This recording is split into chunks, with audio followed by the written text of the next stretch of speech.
Holla holla! It's time to manage SmackDown. It's time to manage sequels and No. spin-offs. Wow. Oh, I'm sorry, Ryan. Do you have Wow. a Ryan Power, my one guest? Do you have a problem with how I'm managing sequels and spin-offs? I mean, I'm not going to get into a tag team match, playa. I'm sorry. You're not going to get into a tag team match. You're going to go one-on-one with the Undertaker. Holla holla! Okay, okay. Look at you're bad. You're bad. Duh. The way you say it, you put no street on it. You just put like the most. Because I'm so white. You're yes, but you're like acapella kid white. Like you don't have to be that freaking you know sweater vest wearing Just like got my vest. Abercrombie. You know what I mean? Like you don't need to go that hard. You got to try to put some street on it. You got to put some. I've Ryan, lived a hard man's life. I haven't though. I've lived like a No, really easy life. that's right. It's true. Your biggest problem is like it's their Oreos at the convenience store across the street. White man Hey, problems. hey, hey. There's no convenience store across the street anymore. There was at my old apartment, Oh, but they always so had you had to. Oreos. So what you're telling me is you had to sacrifice the easy access to Oreos. No, now I have to just like it's instead of being across the street, it's down the street. There's a gas station. Yeah. So instead of having to walk for 30 seconds, I have to drive for 30 seconds. It's a huge pain in the ass. Ugh. Yeah. All I got in return was a beautiful fiance who lives with me and loves and supports me, and a way nicer apartment. I mean, Well, you know, you think I had a bookcase in my old one, Ryan? was that the trade-off? Did you actually write on a piece of paper? These are the goods and these Yeah, are the I made a bads. pros Or and it's cons just list. it was Absolutely. it was just the con, not close enough to Oreos. It was never Oreos. I did buy a surprising amount of Gushers, which you wouldn't think would be at a gas And it's station. the same thing when we did a powering through the movie mill this week for Marvel's Ant-Man, and that's a sequel. That's a spin-off. Sorry, Yeah, not a same thing. sequel. I mean, it's a sequel to a universe's canon. Well, that's every Marvel movie except for Iron Man. Then Exactly, they're all Iron Man sequels. are they? When you see, we should just number them and call them all Iron Man. That's what they should have done. Iron Iron Man Man and then actually 24. just like Spider-Man: Homecoming, just forced a way to put Tony Stark in that. So Robert Downey Jr. has just signed on for like 50 movies. Yep, Really kill absolutely. us with his humor. Put it in every freaking thing. No. Dude, the universe where Iron Man and Ant Man are like together, which I guess isn't the real universe and did show up in Civil War, but I don't know if I can handle the Downey Jr. humor and the Paul Rudd humor at the same time. Anyway, yeah, Chris also was eating fruit gushers. I haven't eaten a fruit gusher since I was in grade school because I'm an adult. I don't know how you told Oh, me. Just fuck you, active. Ryan. They're Listen, delicious. I don't know. It's just like I'll drink a juice box. I get that. What? You drink That's a juice box? yeah, that's convenient, handy source of vitamins. How What's a convenient is it? gusher? You have to It's put a just straw into it. oh my goodness, you have to put a straw into it. Yeah, and sometimes the straw breaks and it's like, ugh. Yeah, but the purpose of drinking it is for the health benefits. Juice has got things in it that are helpful to When you. I want juice, I just go buy juice not in a box. Like I buy like a jug Yeah, like but a normal no. person. I'm just talking about if something's laying around. Oh, there's a juice box. Oh, the juice box, right? Who do you live with that has juice boxes? Like you live with Not two adults. Why are there juice boxes laying around? they're convenient. Don't get. I'm not. This isn't. I'm just saying fruit gushers are not. Listen, Convenient? Okay. Well, here's the skill I testing was I was question. trying to imply that it's not just because it's a kiddie thing. It's because it's like they're fruit gushers. That's just sugar. Well, also don't like if you call them fruit gushers every time. That's weird. That's Just their if they're just name. gushers, they're gushers, Ryan. No, That's their street no, name. I would know this. I was no. raised in the No, yeah, streets. street name. The street name for fruit gushers. Hook me up with some of that gush, I got yo. news. I got news. I got news for you. Kids, stop caring about the fruit gushers pretty early on the streets. It's terrible when you call it that every time, It, especially when you throw it's the it, tur- it, in tur- front. it turns into the kids caring about things other than the fruit gushers, such as the cigarettes and the booze. Well, I don't smoke. And I didn't Negative drink in things high that at school. least at least when you use them, they give you some better edge and benefit that way than just You oh, saying this that? is tasty and milk filled with sugar, fruit gusher. I I'm mean, sorry. Do you think that how I does how, wasn't how picking? do you eat it? Hang That's on, what hang on, hang on. Well, you put it in your mouth, how does one Ryan. consume these fruit gushers? I just need to know. So, like, obviously, smoking like helps you get laid at parties when you're like 17, right? Do you think that me standing close to the kids who are smoking, eating gushers, like I wasn't getting just as much puss? They weren't like, oh, I need that All strawberry in right, my we're mouth. conversation. There we go. too much. I know what to do. Wow. All right. So Ant-Man. Sequels and spinoffs. What have you watched lately, Kyle? We'll start with you. Oh, geez. I talked a little bit about this with Chris. I'm a little bit further into season 2 now. I've been watching 24. That show's pretty good. Yeah, I've never seen it. No? You know about the premise though, right? With Nope. every hour. Every hour. Yeah, and everything's in real time. Yeah, it's sort of real time, basically close enough. Yeah. Well, they're usually smart about making it so that this person's driving somewhere, so we don't need to see them for 10 minutes. And it's they say they'll be 10 minutes, but maybe they got stuck at a stoplight. You don't know, so it took them 12. They're usually pretty good at making things happen. For characters. The problem is that everything seems a little too convenient at that point, right? Because sometimes, especially when you're dealing with, you're traveling over spaces. Well, what happens if there's an accident? Well, shit, we didn't. Usually they'll cut back into the No. But that happens at random. You don't know when that is to happen. So if a character shows up and they try to make a big deal, again, I haven't seen it. I think I caught glimpses of it years ago when it aired on cable initially. Mm-hmm. But if they were to show a character at point A and then show a character at point B and say that the time between the two locations would have normally eaten up about 10 minutes. If they do that regularly, then they're just assuming that these people travel the same safe conditions every time, and that's not truth. No. They also don't say exactly 10 minutes. Usually with exact times. But even if they make it 12, because their episodes have to be an hour, it's you can't really. Sometimes things take 6 hours. Sometimes they take 3. Right? They've had characters have to do things for significant amounts of time, right? But but there's always something else going on, right? So if it's okay, I need to hack into the mainframe, you can cut away for half an hour, and it's 2001 computer, so it actually would take that long. You don't have to say how long it's going to take. I'm not saying there isn't a level of believability there. I'm just saying that there also is kind of yeah, it has to be a little convenient to fit in with the premise, right? Yeah, exactly. But I appreciate what they were going for, especially for 2001. That was TV wasn't really doing a lot then in terms of. It was just kind of outside the surface. The Wire kind of came around a similar time, I believe. I want to say that was later, but I'm not certain. I'm just going to look that up real quick. The Wire started in 2002. No, you're right. Yeah. There was a big difference between 2001 and 2002, Ryan. Obvious. Also, I believe The Sopranos was also, that was 99. So that was kind of the early days of bigger known HBO dramas kind of starting to change the scene, if you will. Yes. And shows like 24. Yeah. Pretty pivotal. You've seen it before, I'm assuming. Have you seen it? I've seen the first 2 seasons before. I got a little. You're doing a whole rewatch at this point? Well, yeah, because I wasn't gonna just go in to season 3 after not watching it for 3 years, and I was I don't remember what happened. They tried to kill Allstate guy, and then there was a nuke in LA. Those are the first 2 seasons. The first one's the guy who was in the Allstate commercial. Dennis Haysbert is a presidential candidate on the day of the California presidential primary, which they say at the start of every fucking episode, because the following takes place between 8 a.m. and 9 a.m. on the day of the California presidential primary. And I'm good, I know what day it is. Just tell me the times. So there's an assassin trying to kill him because he's going to be the first black president, which is great when they're there's never good, if this man gets assassinated, we may never get another black man into the White House. And then what happened, not 2 terms later, it's it's a little funny looking back. And then also just seeing people with gigantic cell phones. The California president? What? California presidential primary election. Apparently that was a big swing state they kind of gloss over that a little bit because they're Okay.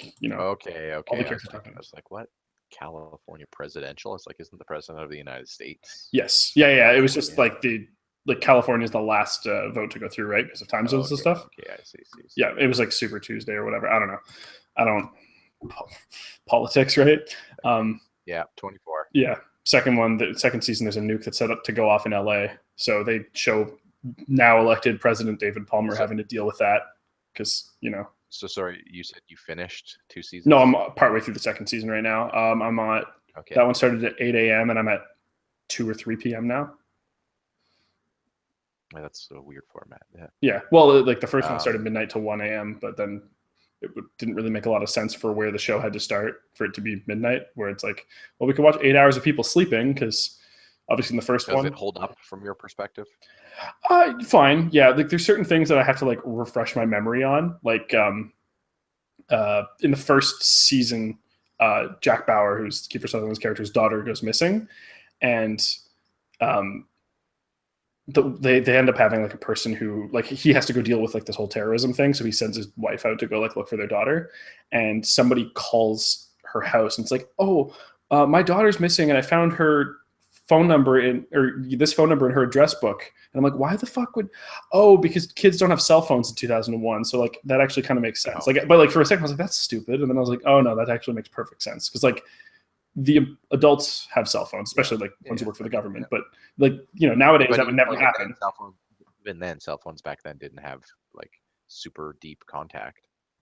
Like I remember getting a cell phone in like 2003 even. Mm-hmm. And like the contact field is exceptionally difficult. You could barely even get email in there, much less like trying to put people's home phone numbers, because how would you put someone's home phone numbers, especially as a kid? Because you'd be putting their parents' number, right? So that almost never happened. But I mean, like nowadays, I don't have anyone's phone number written down anywhere in my apartment, because it's like, why would I just hit the contact? Okay, but obviously it's 2017. Yeah, no, that was what I was getting at though. Like I had to do like a mental thing for a second and remember import all their contacts from one service. Yeah. I was just saying, like, I had to remember that for a second, because I was like, wait a minute, why? Oh, no, that's actually totally a thing that would have happened. Because, I mean, fuck, man, I was 10 when that show came out. Like, it wasn't even cell phones. I just knew everyone's phone number and called it with our home phone that we had. And now, I knew numbers when I was a kid, too, up to a certain age. Yeah, and now the only number that I know is my mom's house number, because it's the same phone number I had when I was a kid.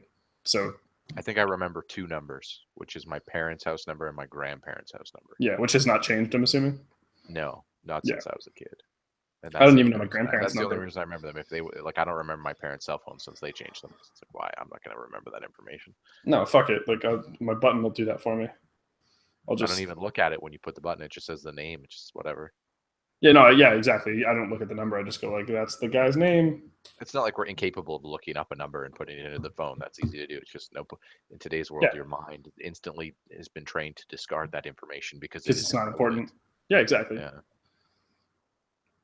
That is a true statement. So that's all you want to say on 24? Do you have anything else? I haven't seen it. Can't really give you much. No, for sure. I don't hate Kiefer Sutherland or anything. So no, he's a pretty good Venom snake. I check out eventually. Like I have such a huge backlog of other shows that I haven't watched yet. So yeah, no, it's I don't know. That's something I might be interested in. Mm-hmm. How many episodes are there? I guess there's 24 in a season. Yeah. Yeah, so they lean into the whole 24 gimmick. Yep. Yeah, no, and it's good times. I enjoy it quite a bit, but you can definitely tell there's certain things that are like a bit of a stretch. Like Jack Bauer has, anytime someone has the drop on him with a gun, they always have Stormtrooper aim. Yeah. Which is, to be fair, is not very often. Like usually it's just. Yeah, I was gonna say this is the part I'm talking about inconvenience. Yeah. Yeah, like if you're sitting there going, well, like 6 or 7 different people in different scenes got the drop on him with a gun in a season. I'm like, yeah, so that 6 or 7 people snuck up on him with a gun in the same day. Yeah, no. The likelihood of that happening is so limited. Like, come on. No, it doesn't happen often, but it's just like, all right, like that's the thing, man. right? You're gonna have a boring day. So I get it. They're trying to say this is the least boring day of his life. Yeah, in fact, in the first season, they're like, I'm Federal Agent Jack Bauer, and like, I get it. Longest day of my life. The Batman video games lead into that too, like the Arkham games, like because they're supposed to be happening over the course of just the night, right? Yeah. And like save like 6 billion people and kill and fight every one of the villains. So you're just like, of course that didn't really happen in a night. Come on, like there's no way he would be done. Like no, generally the guy. That's sort of done. He's got to use the washroom and sleep and eat, like right. But he does do like that. That's the thing. Like they'll cut back to him like at his desk, like filling out a report to send to division, and like he's eating at the same time. And it's like he did that about 3 times in season 1. So it's like, all right, like that.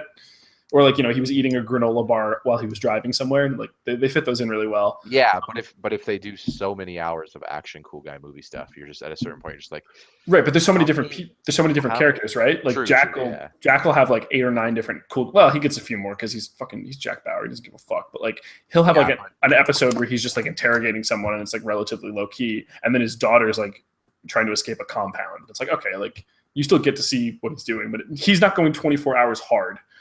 Well, they don't sleep, I'm assuming. Some characters do. The first season, Jack did not, and he was going like it started at midnight, so he was fucking exhausted. Like halfway through, anytime there wasn't adrenaline, he was like almost falling asleep, and obviously drinking. Yeah, like to the point where he like had a hostage and he almost lost. Maybe this is the case in later seasons, since it couldn't have been the case, or it would have been not really a. It could have been, but not really obvious at the time. But in later seasons, maybe if they keep him up, you just see him with Red Bulls, or energy drinks. I mean, you have to, right? Because you have to justify, because he would die if you don't give him anything to keep going. Right. Well, like the first, and I'm saying like in 2001 and 2, Red Bull's a thing, but I don't think that the energy drink craze was kind of. They would have had to have spent like they would have had to have bought sponsorship for that. Yeah. Whereas like after it became a thing, movies and shows just used it like they use soda and everything else. Like, but I'm pretty sure that was like mid-aughts, right? That's when that energy sounds about right. Mid to late, I would even say like 2007ish. But no, the only thing I was going to say was like generally like he doesn't get the drop on him. Like people don't get the drop on him very often. It's usually like he sees them sneaking and then he calls them out. So like now it's even when they would have had the drop. Like they're sneaking in to try to get to a better position because they know where he is and he doesn't. And then he'll like see the reflection in like a window or something. I'd be like, get down, and then gunfight. But generally, anytime like there's a shootout and he's there with like a city cop, because that'll happen sometimes, right? He's running around with a gun, so somebody called the cops, and then the cops show up and he's like, I'm with the counterterrorist agency. I need you to help me or shoot me, but you have to make a decision because I'm a cool guy, action guy. And they're like, all right, I'm going to help you. And then like if someone gets shot, it's always the other person. That's the stuff that it's like. So if you're doing stuff like that where you're dealing with people, like half the time you see that happen in real life, and the cop ends up spending like 20 or 30 extra minutes with every person because people are a hassle, right? Like if he's supposed to be a real cop, like you figure you'd cut to a he's a government agent and he has like Delta Force training. Yeah. No, it's when he runs into like but again, he runs into a city cop, and he's of course the people he talks to, he end up being like, okay, I'll help you out. Like I don't know. Well, in the particular scene I'm thinking of, like he's chasing a guy who's like this is a matter of national security, and then like they see this guy running by not with a gun, and the cop then turns and sees Jack with a gun, and he's like, he sticks his hands up immediately. He's like, I'm a federal agent, I'm gonna reach for my badge, and he throws it to them, and they're like, what's CTU? Counterterrorist agency. Yeah. It's a matter of national security, help me or shoot me, but you make a decision. Then he starts running, so then like oh okay, I guess I'm gonna help you because I forgot to shoot you. Like he's very good at that kind of thing, but it's he's a cool guy, action guy. Dan Reichert would like him a lot. Oh, I'm pretty sure he's. I don't know. Maybe he's a fan of the show. I don't know if he has, but if he has, of 24, that is. Of 24, yeah. That's what I'm referencing. Yeah. Obviously, that's what we've been talking about for like 20 minutes. For 24 minutes. All right, that's 24. Yeah. Kyle, do you recommend people check it out? Yeah, it's good. They haven't. Yeah. Otherwise, get your Kiefer Sutherland in. The premise seems like I don't mind the gimmick. It's just I don't know. I could easily. It's like I thought House was too bad, and that was a weekly thing. Like that was like that wasn't even a time lapse thing. It was just at a certain point. For those who don't know, there was a medical show that was on called House. I'm sure people are familiar. I actually was watching it until it came off on Netflix with Alex. Yeah, it's just like every episode's the same, though. I found was the problem with that. It's a medical drama where there is a genius doctor, and he is kind of an asshole. And he's Sherlock Holmes. Yeah, basically. But literally. Yeah, but they literally. If you were to combine the elements of Sherlock Holmes and Stephen Strange and just not give him any mystical or magical powers whatsoever, that's pretty much what you get. And break his leg. Yeah, make him a cripple. Right, but Ryan, you know that's actually what they were leaning into, right? Like he lived at 221B Baker Street, and his name was House instead of Holmes. I recognize that's what they're going for. Okay. The thing is that they worked at a hospital, and there was the odd episode where they would make House do like rounds as punishment. He would deal with colds and all sort of stuff. But no matter what, the plot of almost every episode, even if House wasn't explicitly involved, like sometimes they wouldn't get him involved because he's such a know-it-all and such an asshole. So they'd be trying to, like keep him away from it, do it on their own, etc., build their own credibility. They were always dealing with just bubonic plague levels of crazy illnesses that no one could figure out. I'm just sitting here thinking, this isn't a daily occurrence. People wait years to solve problems like this. In the real medical fields, years. Yeah, people will go through a whole career trying to find these type of cases. Like otherwise, we'd be giving out freaking Nobel prizes all the time, and stuff like that. Like this type of stuff isn't like whatever. Even if I thought the theme would have been like a season. It's like there's like a big crazy thing, and they're gonna figure it out over the course of a season, and then makes you like I thought they were thinking of like looking at making bigger medical breakthroughs from a realistic perspective, and instead they're just using the crux of crazy medical things for the angle of their regular serialized drama. Yeah, Like, oh, we that just leaves. misdiagnosed him. Oh, we did it again, and now he's almost dead. And then, oh, we can't figure out what's going on. But then Dr. House has a random conversation about something completely unrelated Yeah. with Wilson, and then that gives him the idea, and then he just runs off in the middle of this kind of conversation. infuriated me because I felt like I was sold on a bad product with like a good set of characters.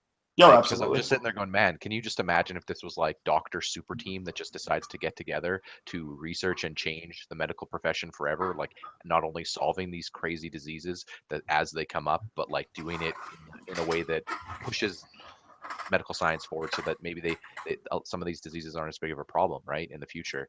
And instead, you don't really get as much of that. It's more just, hey, I'm House, I'm an asshole. This is how you fix this problem, even though this is the first time or second time in the world anyone's ever had it. And that's kind of the show. Yep.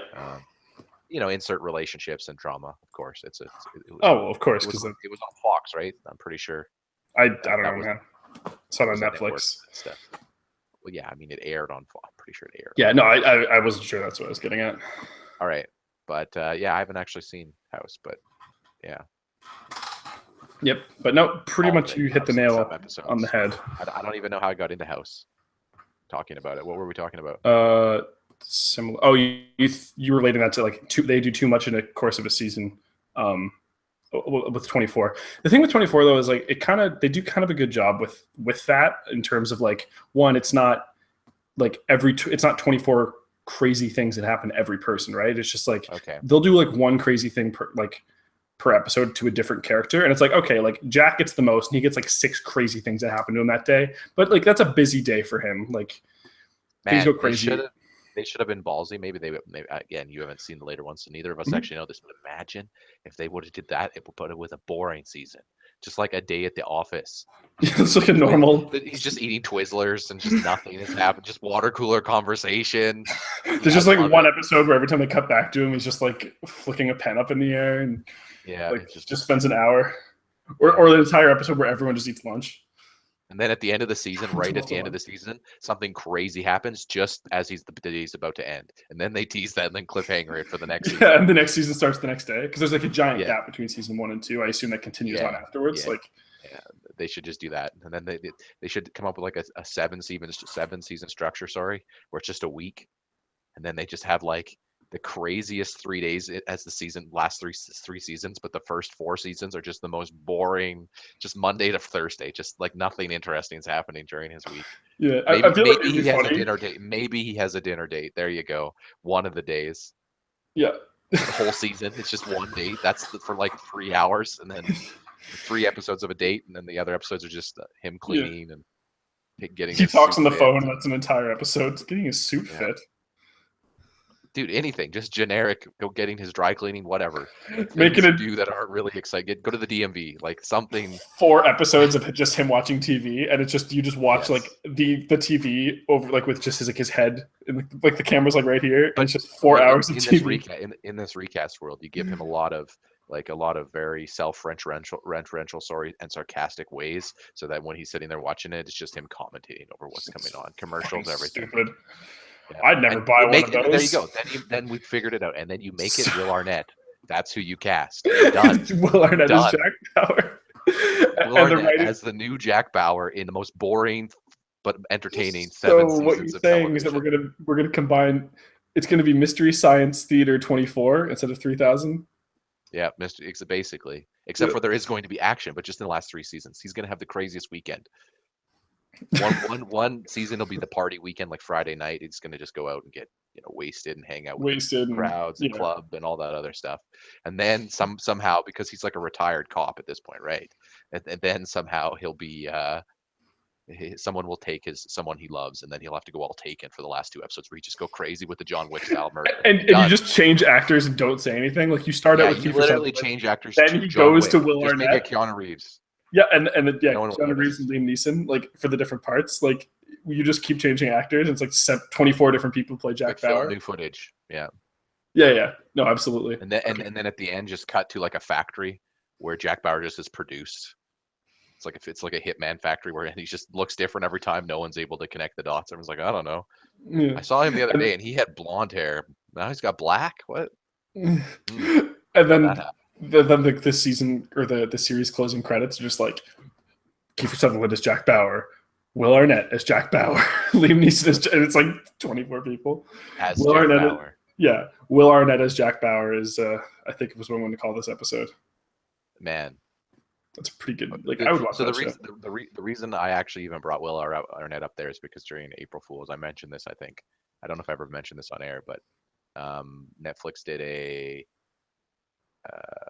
like a stream, a live stream, and it was like said something like it was canceled or this is not on the air, something with like a stamp over it on April Fool's Day, like it was a joke, but it was literally just Will Arnett commenting over a bunch of things, like just mundane things, like the grass at the Netflix office, just the grass, the off copy room, you know. He commented on the chick from one of the chicks from Stranger Things and Adam Sandler, who happened to be at the Netflix office as well, playing a thumb war, like just the most bored. The one time they just someone trying to parallel park, like just it's just It's just Will ridiculous. Arnett talking. Someone sharpening a pencil, and then they even did slow motion shots of the sharpening of the pencil, and it's just Arnett saying stuff over them. Like I almost wish we could put it up. Like that's how if we could find it. Like Oh, that's you can see it. That's how ridiculous it was. This happened obviously April 1st of this year, but that is when April that's Fool's why Day I is. instantly thought of Will Next. I'm just like, man, that was actually really funny. Like he is funny, and the reason he was there, by the way, is because he was plugging his own Netflix show, which you haven't seen it. It's called Lemony Snicket's A Series of Unfortunate Events, Dude, that show's which great. which also contains our boy from How I Met Your Mother, everyone's Yeah, favorite, Neil Warburton, Patrick Harris. and also him. And how Yeah, Patrick Warburton's not in How I Met Your Mother, but he is yeah. You're thinking of the dude who was in the dude who Family plays Guy. Lemony Snicket. Yes, yeah, Patrick Yeah, Warburton. He's that great. is a I know I talk a lot of good shows most of the time, but that is actually a really really good show in my Oh yeah, opinion. dude, I love that show. There was Alex and I watched that together. There was an entire like week where every time she'd look at me, I just looked at her and went, "Look away, look away." She fucking hated it by the end because The shit's baby is such a good obnoxious. character in that. The Yeah, baby is so yeah, funny. yeah, yeah. Oh yeah, I like that. The baby has some of the funniest lines. Yeah. Yeah, they have a talking But point, everybody. I was going to say, regardless of Lemony Snicket's stuff I've been watching lately, I finished all of season 2 of Master of None. We kind of binged through that. It's only like 8 or 9 episodes or 10 maybe. I don't know. That is, for those who don't know, the comedy by the Indian comedian. Aziz Ansari. Yes, Kyle remembers his name, so I don't actually murder it because I'm terrible with names. You are The first terrible with names. the first season came out in 2015. It's made by Netflix. They're very highly rated. Like they're kind of the critical darling, and this season was so good. Oh man, like I just wanted. Oh my goodness, man! This guy can write so well. His shows are so well written, and like the production values are really good. So they always have these really slick camera shots. Like usually, like they'll show like down a street. So like let's say they're walking down a street and it's snow, right? And they'll cover the street in cars, and it's like a New York street. A lot of it takes place in New York, except for a couple of episodes. Um, so you're just lined up with cars, right? Mm-hmm. And they're covered in snow, and there's trees, and it's like kind of autumn or fall, or just around before wintertime, and then they just put the camera at the end of the street and they start walking at the other side and just slowly walk to the camera, and they don't move the camera. They just leave it there the whole time while they talk, and you're just going, yes, because that captures what it's really like to have a conversation with someone while you're walking down a street. There's no action, there's no moving, it's usually quiet, and it's just a dead street. Like if you've ever walked and had a conversation with anyone in the real world, things are not always the way shows and camera. I don't know, to me the camera shots like that are just they're effective at setting up how real life locations feel. You know what I mean? You also do Um, love a good camera shot. Like I've heard yeah, yeah, you I know. talk about I'm a a good camera camera shot the guy way someone else might talk about a meal that they've had. You're like the because it Guy Fieri matters. of You don't cameras. think about it, but it's like subliminal. They do like if you look at people who say they like something, right? So when I first started getting into like I really enjoy film, I started paying attention to what people reacted to and why they react to it. So you start to notice that part of the camera or sorry, the camera shot is basically part of the experience in a lot of ways.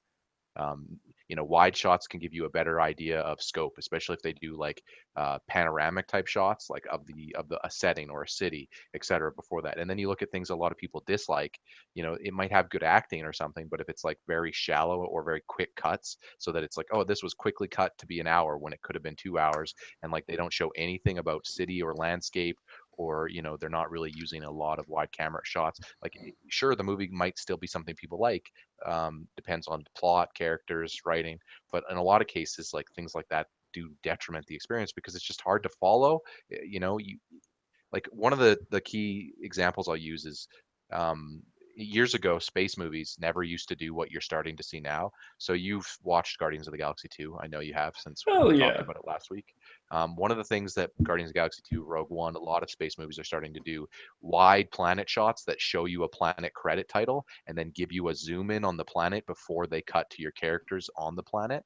Yeah, or they'll like see the ship flying towards the planet So and then a cut lot of back to the inside of older the ship. science fiction movies never used to do stuff like that, and you would see a common complaint of regular moviegoers would be, "Where are we? What's going on?" Like, those scenes help add not just a sense of knowledge, but a sense of perspective before you go into a new area or a new setting or whatever have you, right? And in a Yep. lot of cases, if the setting is very loaded, like diverse, it's not just like, it's one thing if it's Tatooine, you just settings an empty barren planet, but Guardians of the Galaxy 2 is a perfect example with this.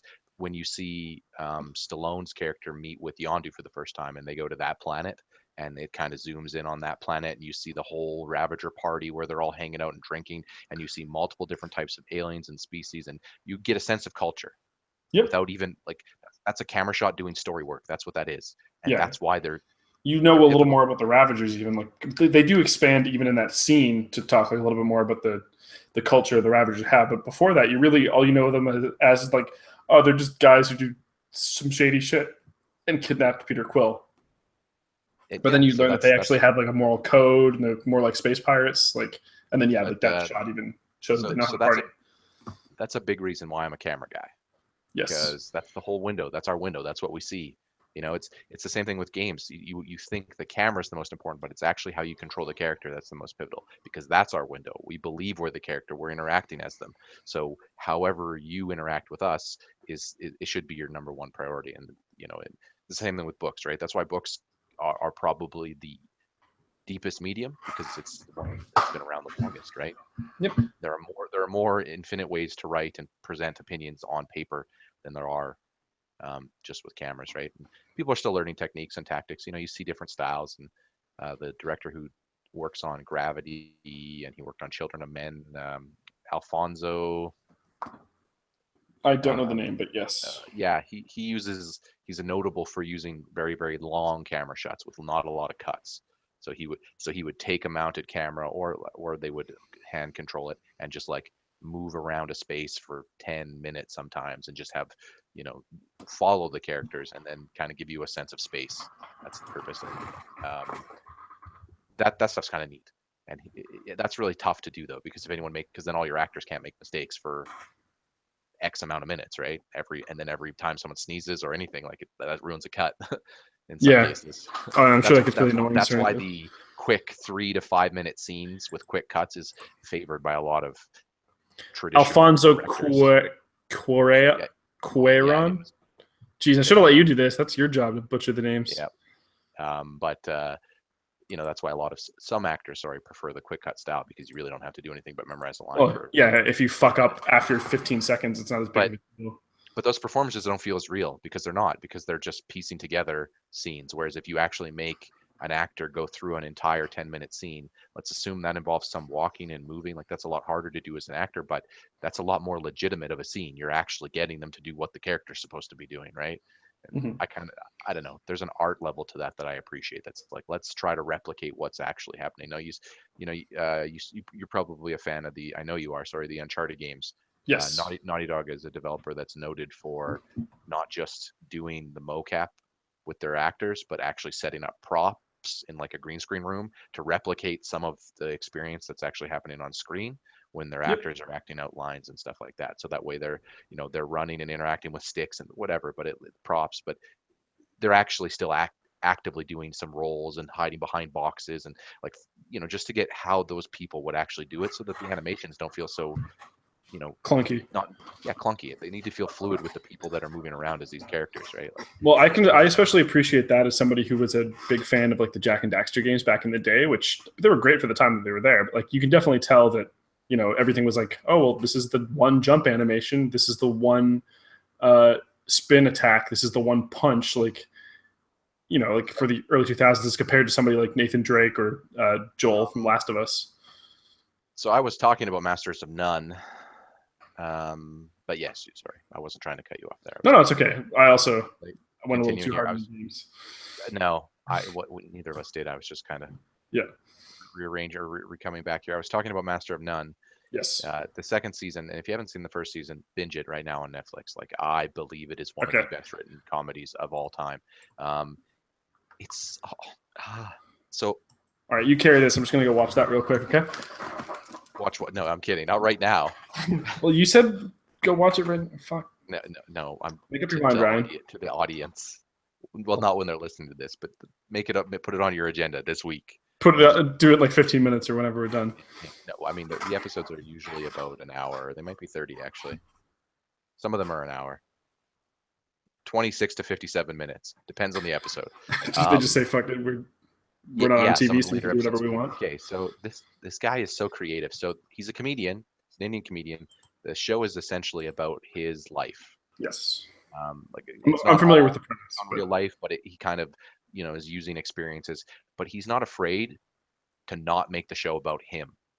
He's not afraid to make the show about other characters. There was an episode in the first season about getting along with your parents, and it was about him and one of his Asian friends trying to relate to their parents, who were both immigrants that came over. Both their parents were, right. They don't lean too hard in the immigration thing. They lean more hard into the generational divide and why it exists, and things like a lot of things that people now are just saying things and not really kind of researching opinions. Again, it feels very poignant. A lot of his stuff feels very poignant, especially because he's a man of color. So it's kind of about him trying to become an actor, comedian. And then in the first season, the later part of the first season focuses on a serious relationship he has, which I don't think that's based on real life. Like, it could have been based on a serious relationship he actually had in his real life, but I don't think this woman and this, like, I don't think the specifics are exact, is what I'm saying. Mm-hmm. And it's just such a good, like, if you thought that that Pam and Jim was a very effective modern look at a relationship, this show, the first season just topples that. The chemistry with the actor and actress is great. It's phenomenal. And like the way they show different problems a modern relationship has in 2017 and how that works is fantastic. And then the second season, I was kind of wondering what this would be about. It manages to completely subvert my expectations. Like, there were episodes, the second season opens in black and white for a whole episode because he's in Italy, and he speaks Italian for much of the episode. For narrative reasons, again, the plot isn't essentially, like, it's just the journey that's really enjoyable with the show. The actual details of what's happening, it's not like one of those do or die, will they or won't they, that type of shows, right? It's kind of more, we're going to present a very broad perspective on the world. These are journeys in these experiences, and these are really well written and deep, and that's why you're paying attention, because they actually reflect real life, pretty much real life experiences. Anyway, it opens with him in Italy. There's a later episode in the second season, where you actually only see the character Ozzy plays twice. You see him for a few minutes at the open of the episode. Say Ozzy? It's Aziz. There you go. His name is Dev in the show. Okay. You only see him once at the beginning and once at the end. The premise of this episode is that there is a Nicolas Cage movie that's fake called Death Castle airing, that has some crazy twist ending. It opens with starring actual Nicolas Cage, or starring like a clear Nicolas Cage like ripoff character. They don't show the movie, so it doesn't matter. It's a fake movie. Okay, but they call the character Nicolas Cage. It's not like they do. Yes. It's not like Brandon Jail Cell. Anyway, the movie opens with them talking about this twist and a spoiler, right? Or whatever. There's a twist as they're walking to the theater, and then cuts to a series of characters that are, for whatever reason, like, not actually involved in their lives, but just interconnected for a moment. Like, for one example, it goes to a cab driver. Yeah. they're in a cab. So then you just stay on the cab driver. You see where he goes to work. You see what he does. At one point, they cut to a deaf chick. So they mute all audio. You don't get any audio for the entire 10, Scene. 15, maybe 20 minutes that you're focusing on her. These are long looks. These aren't just a minute.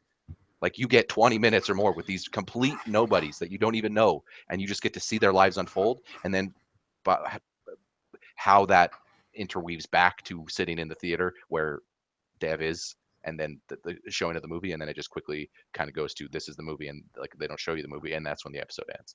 Like the fact that they went to a deaf person and then muted all audio was so fascinating Hmm. because you're just they put text on the screen, and then of course people are doing hand gestures. They even do a bit where the it's funny, you have to watch the show, but I plan to actually.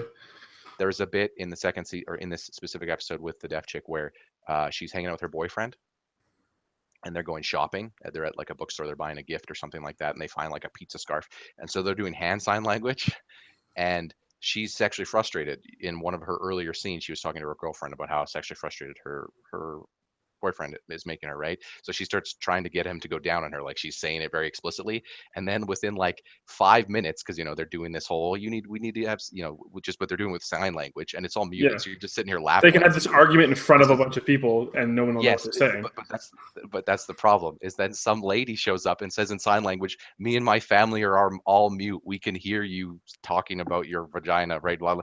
And it's like the so cleverly written this show is. It's like of course that happens in 2017 because everyone's all knowing how to do sign language now. Yeah, whereas I don't know how to speak sign Uh, language, but like for years you could just do whatever. Like, oh, I can just say it because no one will understand me. I'll also say that the second season, I thought that the first season's chemistry between Dev and the actress that is involved in the first season storyline, I thought that it was seriously fantastic. And the second season, they managed to find more chemistry with another complete different actress, different role, obviously. But it's, the show is just so well written. There's so many examples of episodes like they just dedicate time to other characters in the show. Like I said, that episode with the deaf chick that I was mentioning, as well as some of the other characters. You see a cab driver. You see a host of other characters during that episode. Dev's not even barely featured in that episode, right? Hmm. Um, Yeah, he's just like they at the movie theater or they whatever. managed to tackle a lot of big issues. They tackle religion, they tackle Thanksgiving, they tackle um, you know being gay, like just by the fact that he knows enough people that things unfold. Um, yeah, it's pretty fun. It's just so well written. It might not be one of those shows where you find yourself always laughing, like laughing on your knee or whatever, slapping on your knee with laughter, but you're smiling the Sometimes whole time. sometimes a good joke It's can so take a little well setup written. anyway. Like I don't have a problem with not laughing for 10 minutes, and then it's like, okay, well, you know what? Nicely done. That was a good scene, and then like the punchline comes in at the end. Well, it not necessarily. It's not the type of humor that always has a punchline. It's more like thinly laid. It's basically the type of humor you get with a regular conversation with people you generally, enjoy Right. hanging out with. I Usually, found you're that not that's talking with someone where you're basically doing, aha, hey, you want to hear a joke? Two ladies and a girl went to the bar. Like nobody, like people just talk and humor happens naturally, yeah. and that's kind of this thing's written very much like that. Having done like my current rewatching of The Office, I find that not most of the show, but like specifically some of Jim's moments tend to do that really well. Where like, Yes. Well, that's why he's such a relatable character. right, like there, like we just watched the episode where Jim and I mean, Pam we're have their white first guys, so maybe baby. that's why he is to us, I guess. But Yeah, I shouldn't he's say to everyone. no, but he's very well. We can't speak for anyone else, but he's very relatable to us. But like little moments Assuming like as the a quirky, witty, sarcastic white guy who works in an office setting, yes. well, I don't work in an office setting. I work in a restaurant, No, Ryan, but we kind of all relate to that style of humor. for sure. But like little moments like where like they just had the baby, the first baby, and Michael comes to visit the baby, and he's like holding it. He's like, Michael, and Jim's like, oh, that's so weird. She was just saying it before you came in here. Like about his like hour-old baby, and like Yeah. he says it straight face, and nobody laughs. But like, that feels like a real conversation. Like someone would actually do that, Well, or yeah, like yeah, yes, exactly. It's the type of humor that's real. It's not always going to make you laugh, but it's like yeah, like people he'll just have like him people and are Pam share a look, and that's it. Like the best way I could describe Master of None season 2 and season 1, most of that show, the way the writing is, all the characters feel really genuine. They feel real, like super genuine, um, and that's awesome. That's how things should be, as far as I'm concerned. I don't disagree with you. They're, not everything, but yeah. Hmm? Anyway, That's my Master of None bit. I recommend people check out both seasons of that show. They're on Netflix right now. Yeah, super well written. It's a shame too. Aziz, the guy who plays Dev, Aziz Ansari. he said that he probably doesn't know if there'll be a season 3 because he doesn't feel enough interesting stories have happened in his life to justify writing really anymore. He said, and I believe the exact quote was something to the effect of, "I'd need to get married or have a kid or have another big life involvement." And I'm just sitting here disappointed because, to be completely honest with you, every season and episode of that show has fascinated me. Like I just like. But there's something to be said about knowing, like, when you're like, you know what, this is what I got. Well, if I do more, it's going to suck. So one of the things that a lot of television doesn't do, that I really like that this show does, is I'm a big fan of what I like to call. Let me just try to find the right word for this. Okay, a very broad, cultured perspective. By that, I mean, a lot of people like to say they're a cultured individual. So what does being a cultured individual usually mean? Like, it usually means I enjoy a wide variety of things that are very, artistic in nature, right? Like maybe antiques, or, collecting art, or, you're a wine drinker. So I'm not talking about from that perspective. I believe that in today's society, especially, an actual broad cultured opinion is a person who kind of has spent time understanding an extensive variety of things, not just things tailored towards what you're interested in. I'm talking, have you spent time with a redneck? Have you spent time doing the things they like to do? Barbecues, cookouts, have you gone to a sports game? Like, I'm talking about just throw the book at it, right? Because we live in a world with the internet, right? So everything is super deep, and you can go down the rabbit hole for miles on everything. Everything's researched. There's new innovations and ideas in pretty much every, I'd say sector, but you know what I mean, right? Like every interest or hobby, right? Yeah, absolutely. You can literally find anybody who agrees with you on the internet. But most shows only present very slanted perspectives. It's like, this is the viewpoint from a person who just enjoys these things. It's like, well, what's the viewpoint from someone who's experienced everything? Or better yet, show me perspectives on a wider variety of things. And Master of None does such a good job of that. You'll get, like, again, I talked about the episode where they kind of go and hang out with their parents and try to see what those type of people are interested in doing. There's a litany of other episodes. Like, they don't just say, well, we're against religion, so we're going to do an episode that's anti-religion. They present characters who aren't religious and are religious, and when they do their religious episode, they make sure to highlight pros and cons for every like, it just, again, it just feels so genuine. It feels like it looks at the world as it is and says, you know, I'll just give you another example. There's a line in season 2 where and this is spoilers again. I shouldn't say spoilers. This show is just so well written that it's just worth experiencing. But do you have I actually do plan to watch this. Like, I'll probably start it tonight, actually. Yeah. So don't spoil like big things. No, it's not. There's episode in season 2 where Dev is kind of going on a series of dates. He's using the dating app that's basically just it's the type of app where you hit match, and if the other person hits match on your face as well, then you're a match. So basically, if you're both interested in each other, yeah, I don't know. I don't use dating apps, so I haven't. Okay. That's how they present it on this thing. So I believe it's called Love at First Sight. I don't know if it's real or if they made it up for the show. They probably made it up for the show, right, to avoid like a copyright. Anyway. So he's going to the same bar with and dinner and wine, etc., with a series of chicks. So they kind of do it multi-cut where they show each kind of, like, they don't do it in any set order. It's just kind of like cut to him with this girl, and then next second cut to him with this girl, and they might cut back to him with the same girl at a later position, right? Just the idea is he's going out on a lot of dates with the people he meets on this app, and he's meeting a wide variety of people. So he meets this one lady. Are they like all at the same restaurant at the same table kind of thing? Or yeah, basically they're going. I love it. Okay. He takes them all to the same spot. I mean, they even go to the point where he uses the exact same pickup line on the app once they start taking note of them. Which, by the way, his pickup line is going to full. When he first meets you, he says, "Going to Whole Foods. Anything I can pick you up for tonight?" Question mark. Nice, because then it implies that's not a bad. That's not a terrible. That's what he said. That's what and that feels very easy. He's hanging out with. Okay, I got this one covered, Ryan. Don't even worry about it. No, I don't know if Ryan's as familiar, but as somebody who has enjoyed the comedy stylings of Aziz Ansari, He has moments like that too, like in some of his Netflix comedy specials where he talks about I don't remember which specific special he was talking about, but he he went through like a girl's phone in the audience, like with one of her dating conversations, and was like, "Man, this isn't how people should do things. This is how you should actually be doing dates. Come on, people, what are you doing?" I don't do a very good Aziz impression. You'll have to excuse me, but he's talked about things like how everybody handles rejection and how they would prefer to be handled, and most people would prefer that people be honest, but they prefer to just conveniently avoid plans for a while, and then they kind of just meet up afterwards, or like they'll just like until they don't meet up at all. I don't know why I said meet up afterwards. It's the opposite of what I meant. They'll try to avoid they'll try to avoid plans until eventually the other person gets the hint or whatever.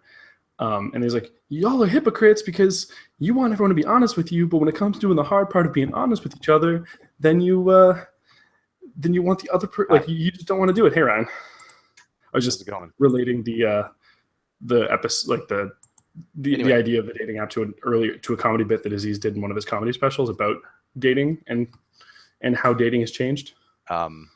Anyway, so during this montage that I was explaining, it cuts to a lady who opens with, he asks, would you do anything fun this weekend? And she responds, "Oh, I was watching the WWE SummerSlam." And then she goes on to talk about a match between Samoa Joe and Dean Ambrose. And I'm sitting there going, I don't think that happened at last year's SummerSlam.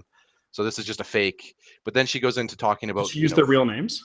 Yes. And then she goes into talking about literally real finishing moves they use. And he's like, "Oh, and then Joe had him in the Coquita clutch." And I'm just sitting here laughing because I'm just like, this is ridiculous. This happens. This is like, there are people out there. I know this because we're like this. We're crazy. Didn't you say that they also play Overwatch at some point? Yes. And then in a later scene, it cuts to her. They're sitting in a different part of the restaurant, and it cuts to her. How have you been? The idea they're talking about something else, and she goes, "Yeah, I had one of those days where I was like an 8-hour Overwatch session, and then I was like, oh, I should probably eat today." And I'm just sitting there laughing, like, it's so well written. So I guess the important question that I have, Ryan, is did the girl ever play Reaper and then have like some fuckface May just like completely go that deep into the conversation, completely block off a wall when they were trying to go for like a 4-man kill? Because like that's like a friendship ender right there, right?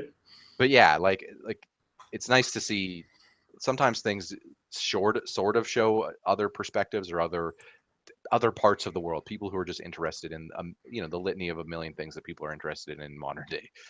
And sometimes they don't. Sometimes they're very limited and they're like, "Oh, we want to just show this perspective because we're trying to say a message," and that's fine. But I like it when something's as broad as possible because the world is crazy cool, and it's kind of cool that everyone can be into whatever they want to be into as deep as they want. Yeah, you're not wrong. We're spending so much time divided that everyone's just like, there's this awesome similarity that we have the tools now that allow us to all be as into whatever it is we want to be into as deep as possible, to the point that people can go out on, to the point that the idea of someone going out and talking about WWE SummerSlam on a dating app doesn't seem goofy or crazy or silly. It seems like something someone would do, right? Because they probably have. I mean, Dan Reichert likes wrestling, and look how many people love Dan Reichert. It's true. I mean, Ryan, I was talking about League within 2 minutes. The first conversation I had with Alex. For the record, too, I'll just kind of go a little bit into this because it's semi-related. Like, we did meet through. We'll wrap up here soon, but yeah, go ahead. Yeah, sure. No, we did meet through a dating app, but we spent maybe 15 minutes in the dating app, and then it was like her profile had mentioned that she's like into League, and then I was like, I got in enough to be like, was she telling the truth or not? And then she was like, yeah. I was like, cool. Do you want to play some? Girl that I've been talking to for 15 minutes. And then she's like, yeah, sure. So we did. And then like all of the rest of our conversation was through like Skype or the actual phone, and then in person after that, right? Because we did live in different cities at the beginning. But yeah, it's not crazy to think that could happen, because I didn't mention that on my profile to begin with, because I didn't. I just mentioned the things that I was into that I thought people would think were cool. And then when I was like, oh, cool, she's into cool things, like, I'll be honest, and then we'll see if it turns out to be true, which obviously it did, because we're engaged now. But I was gonna say, like, it's interesting that they do find, like, it seems like it's the kind of show where there's probably an episode out there that would appeal to anybody. Like if you it's not find like, a friend, you could probably find the episode that matches. It's not always necessarily saying, like, that's the thing. Just because these perspectives are that deep, right? Like, just because you can go deep on ridiculous wrestling, or just because you can go deep on, I'm really into fashion or whatever people, just because you're presenting that these areas are very deep doesn't mean you always need to present it positively.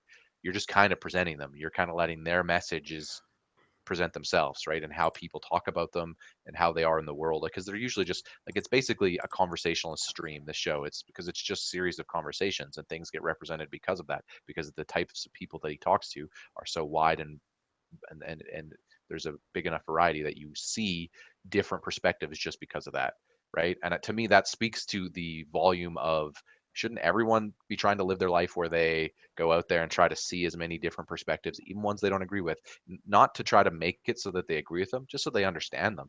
Like, it's really pivotal to understand that other people live their lives differently, and there ain't nothing wrong with that. Truth. And it's just, like I said, it's not a show trying to be about solving anything. That's the best part about it. It's just about, here's a chaotic mess of things happening with multiple characters at the Take center from of it it, what you will, kind of thing. is death. Yeah, and take from it what you will. Learn from it what you want. Okay. We're going to show you some things, and we'll go from there. We'll talk about this again next week, because I am going to start watching this, and I'll have a little bit more of an informed opinion, obviously, right? Everything I'm saying now is speculation, because I haven't seen it.